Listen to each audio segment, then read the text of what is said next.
Olu lusasazo ngqo lweendaba eStudio 9 kukomkhulu le-SABC e-Auckland Park eRhawutini nazi eziphambili. Mina into engiyibawa ukuthi afocus khulukhulu ukuthi abantu bathole umsebenzi, create amathuba omsebenzi ukuthi wonke umuntu abe right. Umphathiswa wezimali umnumzana Enoch Godongwana uhlabe ikhwelo kubemibeli bacebise ngohlahlo lwabiwo-mali. You may be allowed inside apha ubone i-conditions indlela eziyo. I don't think ungabona umfanekiso mhlawumbe oqhelekileyo. Bakhalazela imeko yobuxwayi besikubo isibhedlele sabo iGreenville abahlali basembizana.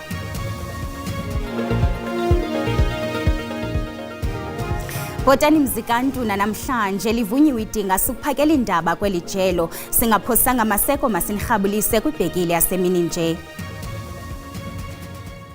Umphathiswa wezimali umnumzana Enoch Godongwana uhlabe ikhwelo kubemibeli ukuba bacebise ngohlahlo lwabiwo-mali.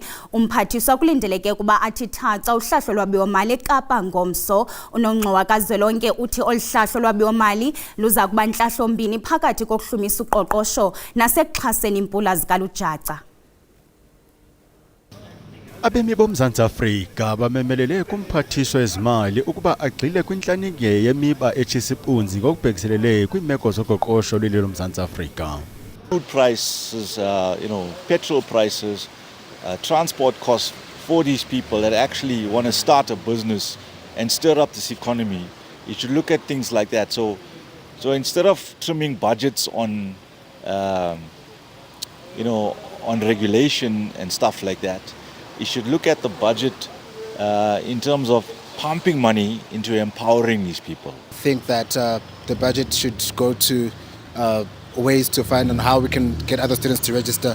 Not all of us qualify for a NSFAS. Also, I think we should be able to look at the factor of water in Johannesburg. We have not been able to have sufficient water in the area. Sometimes we're bathing with cold water or we have to get buckets to get water. I think the issue of the water crisis is become a very big challenge. If you could focus on that, it would assist a lot. Even now with those heavy rains, I mean most of the roads are not in a good working condition. It also need to be fixed as well.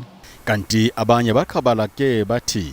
I would like the finance minister to direct funds to the potholes crisis, as the potholes are very hazardous, especially in this rainy season.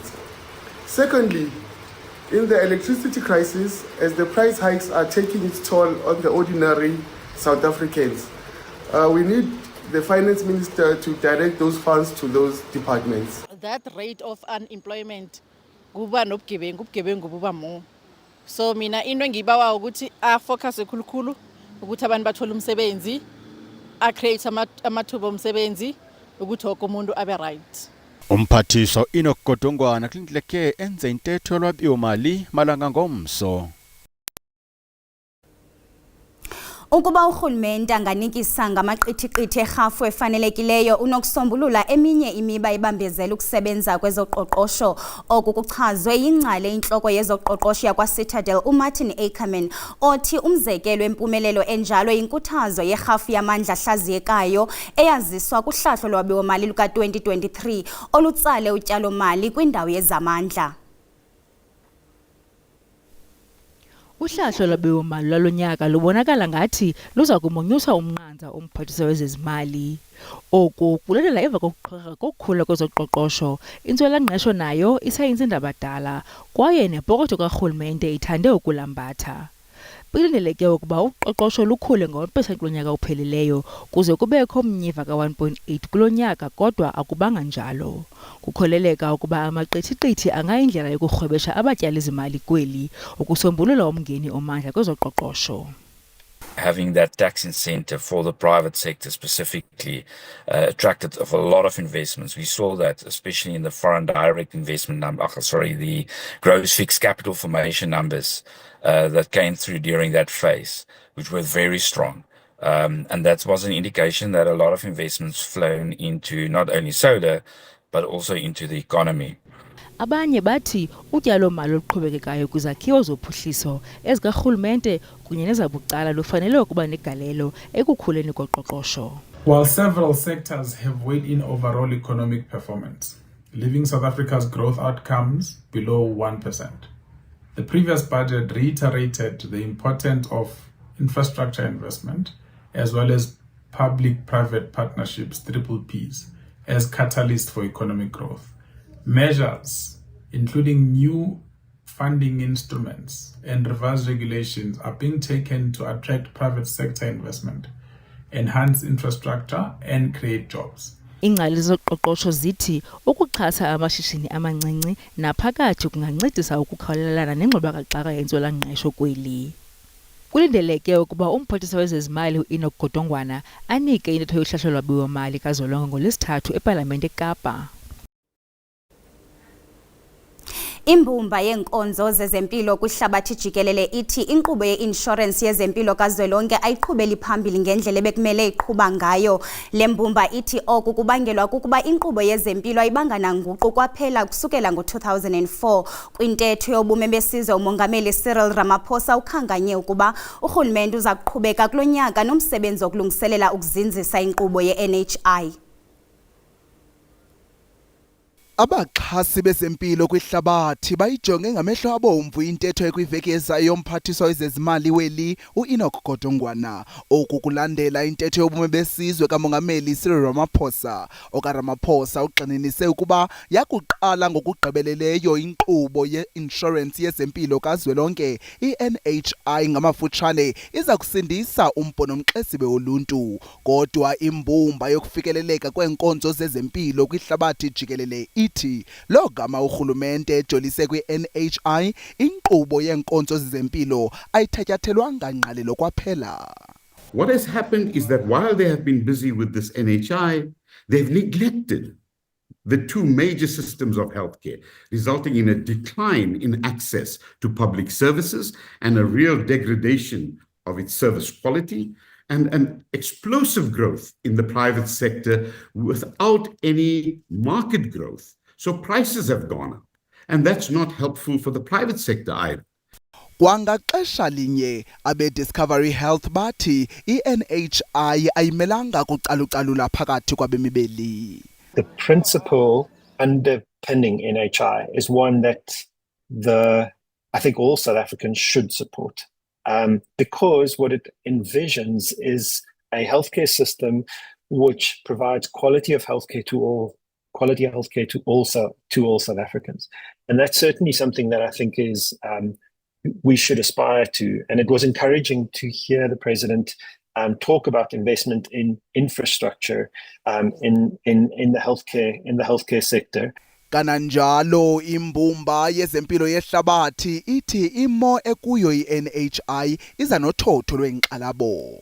The NHI proposals themselves, which unfortunately have become an obstacle to progressive health reform in South Africa now for a considerable period of time.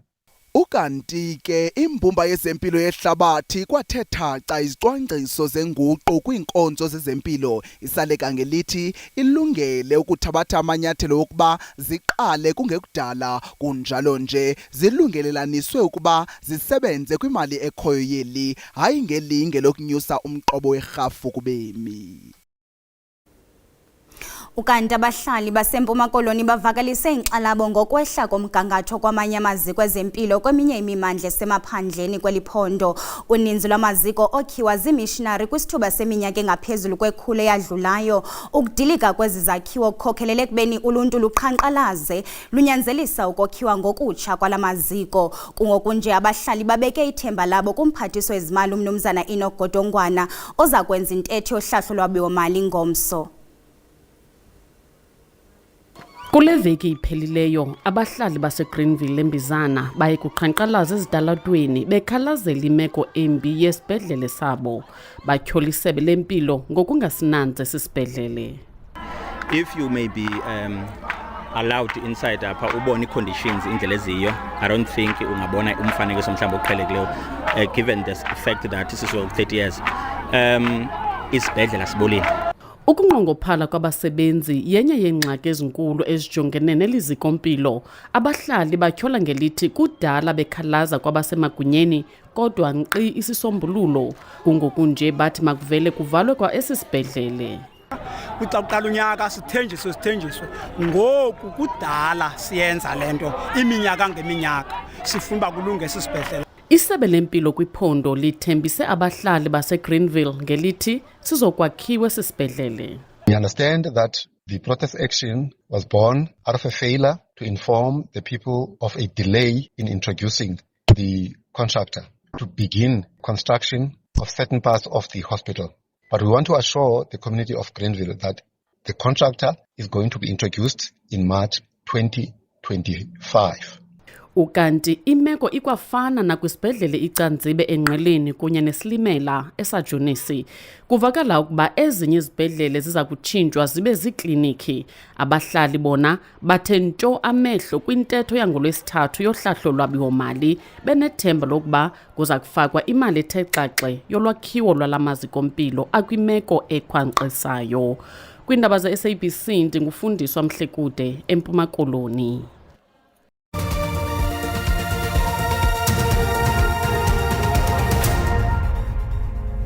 Sinamkele kwakhona sihlabele mgama. Umthetho okohluthwa komhlaba osandokutyikitywa uza kujongana nokucelwa umngeni ngenyathelo lomthetho. Lo mthetho uvuse ingxokolo kunye nomdla kwihlabathi de umongameli Donald Trump waseMelika warogrisa ngokuvala inkxaso-mali enikwa uMzantsi Afrika ngenkolelo yamampunge ukuba kohluthwa umhlaba wamafama amhlophe.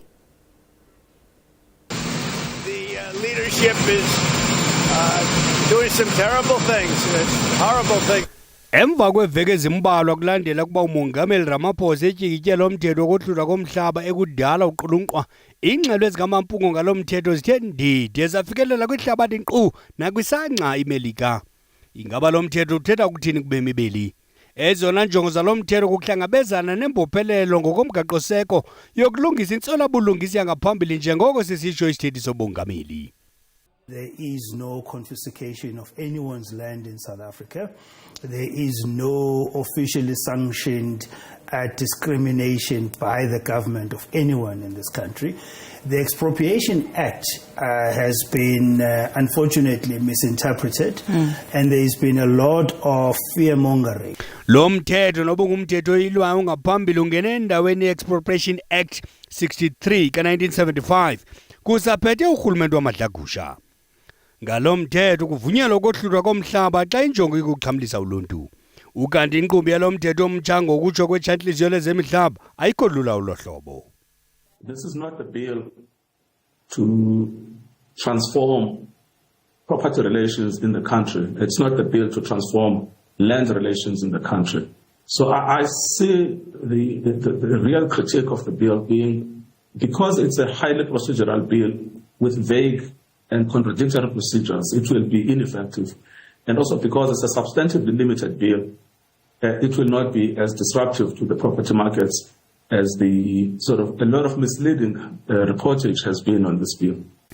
Umhlathi wesithandathu walo mthetho udakanca indlela yokulamla ulwabhice xa kukho iyantlukwane kohluthweni komhlaba. Azinaseko ngoko inkolelo zokuba uza kohluthwa umhlaba ngaphandle kwembuyekezo okungekho bulungisa.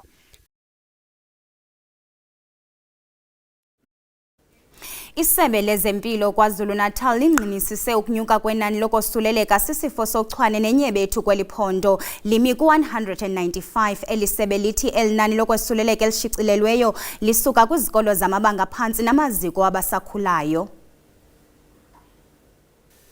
Kwizikolo ezithe zatyelelwa ngamagosa zabosulelekileyo kwiphondo laKwaZulu-Natal kuqatshelwe iimpawu ezifana nezomkhuhlane, inyebethu kanye nezandla ezidumbileyo. Kwinani eliqatseleyo labashicilelweyo nolosuleleko lwesifo sochwane nenyebethu elime ku-195 sisikolo samabanga aphantsi sengingqi yasePhoenix esinenani eliphezulu lolwasuleleko lwabafundi abayi-89. Omnye wabazali ubalule ukuba amawele wakhe oko bebekelwe bucala esikolweni besekhaya iveki ezintathu ngenxa yomnye wamawele obechaphazelekile sesisifo yaye isikolo sithi asinakumvumela umntwana nokuba ebonakala engasenazo impawu de kubekho isatifiketi seziko lezempilo esichazayo ukuba uphilile. Nje 3 weeks back ebuye esikoleni ezandleni she has blisters, she said it's hurting, she couldn't write, and then it was also on the palms, she couldn't sit, on her foot as well, so I took her to clinic. So in clinic they gave her injection and a treatment as well, so now it's clearing up bit by bit. Now she's completely fine. Kwinkomfa nonondaba ngalomba kukhankanywe uthethathethwano olwenzekayo phakathi kwesebe lezempilo nezemfundo ukuqinisekisa ukuba esi sifo asinweni nangakumbi nalapho baza kuqinisekisa ukuba bafumana imvume ebazalini ukuze kuhlolwe abantwana mihla le. Just 3 days ago on Saturday, as a province, we had 36 cases. Yesterday, the number stood at 168, but it has gone up by 27 to at least 195 infections overnight. All of these 27 new cases are from eThekwini district, which have added to the 120 cases that they had yesterday, bringing the total for eThekwini district to 147. Ukanti ke kuqininiswe ukuba nangona isisifo sochwane nenyebethu sikhawuleza ukwesulela kodwa xa kubanjiswene kulula ukuba sinyangeke. Kuphakanyiswe isikhumbuzo sikaqoblegqitha we-COVID-19 ilixa elabethelela ukubaluleka kococeko nakwesike isihlandlo kubongozwe uluntu luthabathe ucoceko njengondoqo. Ndimlo Lilitha Ntsundwani kwiindaba ze-SABC. Umphathiswa wezolimo uJohn Steenhuisen uzikhabile izitsholo ezenziwe ingqonyela yakwaSakhalika uPete Leroux kuba kukho ubungqina obucacileyo bokumisela umgaqo-nkqubo we-Agri-BEE nowamiselwa kwiminyaka emibini eyadlulayo. Kwiwebsayithi yeBiz Community uLeroux uthe uSteenhuisen uyalandisa igalelo lamashishini abantu abamnyama i-BEE kwicandelo lezolimo nemfuyo. uSteenhuisen uthi konke oku bubuvuvo bungenasihlahla. I find this attack by Mr. Leroux and Sakhalika both puzzling and odd, given the fact that my department has not even had an opportunity to stand on its own 2 feet, and already he is launching a broadside. However, when one looks at on their website and looks at the link between this sensationalism that they're driving and the fundraising button, I think the motive becomes absolutely clear. Just like any other government department, provincial administration or local government administration, the Department of Agriculture is subject to the laws of the Republic, and legislative compliance is something that is specifically measured by the Auditor General and included in the annual reports when determining the audit outcomes for every department and public entity. Secondly, I want to turn to Mr. Leroux's and Sakhalika's patently false allegation, accusing me, and again I quote, of establishing several transformation funds, unquote. Now, the evidence that they produce for this absurd claim is the fact that I've recently gazetted several statutory levies, which they attach in their press statement. This is a statutory requirement for every Minister of Agriculture and has been since 1996. Leroux and Sakhalika conveniently and purposefully leave out the fact that these levies are not determined by the Minister, but are instead voluntary levies initiated by the commodity groups themselves. These are then forwarded to the National Agricultural Marketing Council, who are here with me today, to investigate on the efficacy and effectiveness of them, and then to initiate a report to the Minister for gazetting. Njengesiqhelo ngeli xesha sinayo intatheli yethu yezobuchwepheshe uSandile Hlangane esiza kumngcambazisa ngezamaqonga onxibelelwano. Sandile, siyakwamkela. Yeyiphi imiba etrendayo namhlanje? Emveni kwe-interview kaDonald Trump no-Elon Musk bayatrenda bobabini okanye uDonald Trump uyatrenda. Uba siyakhumbula ke ngela xesha wayengena kuburhulumente bakhe uDonald Trump wayivakalisa into ethi uba i-Americans zifuna i-America ibe great again kuzawunyanzeleka kokuba i-products zaseAmerica ibe zizo abazithengayo okanye ezithengwa kakhulu. Wayetshilo ke wathi ezi zinto ke izawubangela ukuthi ixabiso lezinto linyuke. Bayakhala ke ngoku bathi izinto zenyukile eAmerica okungene uDonald Trump. uTD Jakes ke omnye obefundisa abaphambili kwisermon yakhe ebeyithethile loo nto ke wathi amaqanda eAmerica ayaphela ezishelfini ngenxa yendlela abawathenga ngayo abantu. Okwesibini ke bengamfuni nje uDonald Trump abantu bathi ke abafuni uElon Musk njengoba siyazi ke abayithandi into yokuba uElon Musk abe seWhite House. Xa sibuya ke sisapha ekhaya eUCT ke abefundi base-UCT bakwi-strike. Inqalabo yabantu ke yile ithi kungabuyi esa strike se-fees must fall. Sizawukhumbula ke bastrikela into ezifana nee-fees, bastrikela into ezifana ne-accommodation kuzo zonke institutions ezikhona eSouth Africa. Ukugqibela ke sizawuyazi ukuthi ke usatrenda nangoku uDr Ndlozi emveni kokuba announce ukuba ujoina iPower FM abe ngumsasazi Power FM. Abantu abaninzi ke base disappointed bathi ke bebengayilindelanga ukuthi ke uzawujoina iPower FM, but ke unfortunately into ayithethileyo.